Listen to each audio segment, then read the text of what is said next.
Assalamualaikum warahmatullahi wabarakatuh.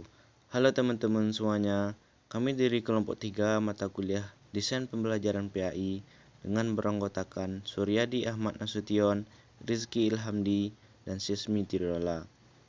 Dan dosen mata kuliah Ibu Dr. Wirdati SAG MAG. Nah, pada pertemuan kali ini, kami dari kelompok 3 akan membahas tentang analisis peserta didik. Pembahasannya yaitu karakteristik umum peserta didik, minat dan bakat, motivasi, intelijensi, gaya belajar, dan kemampuan awal. Baiklah, saya Rizky Ilhamdi akan sedikit menjelaskan tentang pembahasan pertama tentang pengertian karakteristik umum peserta didik. Karakteristik umum pada dasarnya adalah menggambarkan tentang kondisi peserta didik seperti usia, kelas, pekerjaan, dan gender.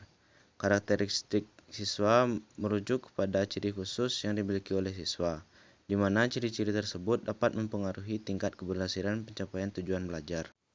Cruikshank mengemukakan beberapa karakteristik umum siswa yang perlu mendapatkan perhatian dalam mendesain proses atau aktivitas pembelajaran, yaitu yang pertama, kondisi sosial ekonomi, yang kedua, faktor budaya, ketiga, jenis kelamin, 4, pertumbuhan, 5, gaya belajar, dan yang keenam, kemampuan belajar. Semua karakteristik yang bersifat umum perlu dipertimbangkan dalam menciptakan proses belajar yang efektif dan dapat membantu individu mencapai kemampuan yang optimal. Bakat dan minat. Nah, yang pertama bakat. Bakat adalah kemampuan dasar seseorang untuk belajar dalam tempo yang relatif pendek dibandingkan orang lain, namun hasilnya justru lebih baik. Bakat merupakan potensi yang dimiliki oleh seseorang sebagai bawaan sejak lahir. Nah, adapun jenis-jenis bakat, yang pertama bakat umum. Bakat umum merupakan kemampuan yang berupa potensi dasar yang bersifat umum, artinya setiap orang memilikinya. Yang kedua, bakat khusus. Bakat khusus merupakan kemampuan yang berupa potensi khusus. Artinya tidak semua orang memiliki, misalnya bakat seni, pemimpin, penceramah, olahraga, dan lain-lain. Nah, yang kedua minat. Minat ialah suatu proses pengembangan dalam pencampuran keseluruhan kemampuan yang ada untuk mengarahkan individu kepada suatu kegiatan yang diminatinya. Nah, adapun jenis-jenis minat. Pertama, minat profesional, contohnya minat keilmuan, seni, dan kesejahteraan sosial. Yang kedua, minat komersial, yaitu minat pada pekerjaan dunia usaha, jual beli, periklanan, akuntansi, kesekretariatan, dan lain-lain. Nah, yang ketiga, minat kegiatan fisik, mekanik, kegiatan luar, dan lain-lain. Dan yang keempat, minat avokasional, yaitu minat yang memperoleh kepuasan atau hobi. Contohnya, petualangan, hiburan, apresiasi, penelitian, dan lain-lain. Selanjutnya ialah motivasi. Kata motivasi berasal dari kata motif, yang berarti alasan melakukan sesuatu. Sebuah kekuatan yang menyebabkan seseorang bergerak melakukan sesuatu kegiatan. Dalam Kamus Besar Bahasa Indonesia, motivasi didefinisikan sebagai dorongan yang timbul pada diri seseorang sadar atau tidak sadar untuk melakukan suatu tindakan dengan tujuan tertentu. Sondang Siagian memberi definisi tentang motivasi. Ia berpendapat bahwasanya motivasi sebagai daya dorong yang mengakibatkan seseorang mau dan rela untuk mengerahkan kemampuan, tenaga, dan waktunya dalam rangka pencapaian tujuan yang telah ditentukan sebelumnya. Dengan demikian, motivasi merupakan usaha-usaha yang dapat menyebabkan seseorang atau kelompok orang tertentu bergerak untuk melakukan sesuatu keinginan, mencapai tujuan yang dikehendaki atau mendapatkan kepuasan dengan perbuatannya. Untuk itu, motivasi adalah suatu proses internal yang mengaktifkan, membimbing, dan mempertahankan perilaku dalam rentang waktu tertentu. Dalam kata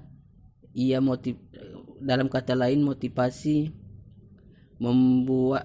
adalah apa yang membuat kita berbuat, membuat kita tetap berbuat dan menentukan kemana arah yang hendak kita perbuat. Selanjutnya ialah inteligensi. Inteligensi atau kecerdasan diartikan dalam berbagai dimensi oleh para ahli. Donald Steiner, seorang psikolog, menyebutkan inteligensi sebagai suatu kemampuan untuk menerapkan pengetahuan yang sudah ada untuk memecahkan berbagai masalah. Tingkat inteligensi dapat diukur dengan kecepatan memecahkan masalah-masalah tersebut. Inteligensi secara umum dapat juga diartikan sebagai suatu tingkatan kemampuan dan kecepatan otak mengolah suatu bentuk tugas atau keterampilan tertentu. Kemampuan dan kecepatan kerja otak ini disebut juga dengan efektivitas kerja otak. Potensi inteligensi atau kecerdasan ada beberapa macam, dapat didefinisikan menjadi beberapa kelompok besar, yaitu inteligensi verbal linguistik, inteligensi logikal matematik, inteligensi pusial, dan inteligensi kinestetik, inteligensi ritme musikal, inteligensi intrapersonal, inteligensi interpersonal, inteligensi emosi. Selanjutnya, gaya belajar. Berikut 5 gaya belajar antara lain: A. Gaya belajar visual. Gaya belajar secara visual ini yaitu kemampuan belajar dengan melihat. Gaya belajar ini digunakan pada orang dengan indera penglihatan yang tajam dan teliti.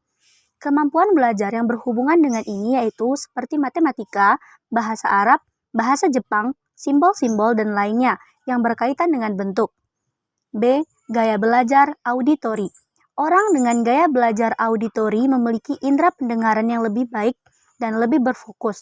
Orang dengan gaya belajar ini mampu memahami sesuatu lebih baik dengan cara mendengarkan. Hal ini berkaitan dengan proses penghafalan dan membaca. C. Gaya belajar kinestetik. Gaya belajar kinestetik yaitu gaya belajar dengan melibatkan gaya gerak. Hal ini berkaitan yaitu seperti olahraga, menari, memainkan musik, percobaan laboratorium, dan lainnya. Gaya belajar ini efektif untuk anak yang menyukai gerak dan gambaran imajinasi berdasarkan gerakan. D. Gaya belajar global. Anak dengan gaya belajar global memiliki kemampuan memahami sesuatu secara menyeluruh. Pemahaman yang dimiliki berisi gambaran yang besar dan juga hubungan antara satu objek dengan yang lainnya. Anak dengan gaya belajar global juga mampu mengartikan hal-hal yang tersirat dengan bahasanya sendiri secara jelas.